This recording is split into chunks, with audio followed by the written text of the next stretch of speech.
I've just put the heater on again. It's a really cold morning here in Birmingham. It's -4.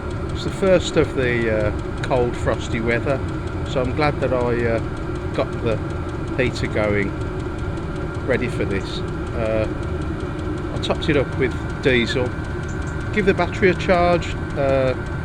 Only took about half an hour. It needed topping up after a fair bit of use yesterday. Because it was really cold this morning, I just put it on number 3 for a little while to gradually warm up, and now I've just popped it on number 6.